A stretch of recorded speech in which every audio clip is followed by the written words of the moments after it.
समझाना शब्द को इंग्लिश में एक्सप्लेन कहा जाता है क्या? एक्सप्लेन। शत्रु शब्द को इंग्लिश में एनिमी कहा जाता है क्या? एनिमी। ज़रूरत शब्द को इंग्लिश में नीड कहा जाता है क्या? नीड। साधना शब्द को इंग्लिश में मेडिटेशन कहा जाता है क्या? मेडिटेशन। किसका शब्द को इंग्लिश में हुज कहा जाता है क्या? हुज।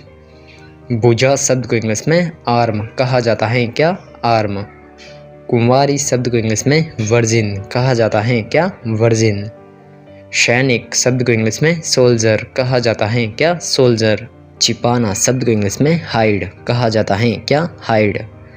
चाटना शब्द को इंग्लिश में लिकिंग कहा जाता है क्या? लिकिंग। चीखना शब्द को इंग्लिश में स्मूथ कहा जाता है क्या? स्मूथ। खटखटाना शब्द को इंग्लिश में नॉक कहा जाता है क्या? नॉक। जख्म शब्द को इंग्लिश में वुंड कहा जाता है क्या? वुंड। अश्लील शब्द को इंग्लिश में ऑब्स्कैन कहा जाता है क्या? ऑब्स्कैन। धनवान शब्द को इंग्लिश में वेल्दी कहा जाता है क्या? वेल्दी। इस्तीफा शब्द को इंग्लिश में रिजाइन कहा जाता है क्या? रिजाइन। गड्ढा शब्द को इंग्लिश में डिच कहा जाता है क्या? डिच। प्रतिज्ञा शब्द को इंग्लिश में प्लेज कहा जाता है क्या? प्लेज। चिपकली को इंग्लिश में लिजार्ड कहा जाता है क्या? लिजार्ड। रूठना शब्द को इंग्लिश में अपसेट कहा जाता है क्या? अपसेट। और आप ऐसे ही नॉलेजेबल और इंटरेस्टिंग शब्दों की मीनिंग हर रोज पाने के लिए इस चैनल को सब्सक्राइब अवश्य करें। Thank you.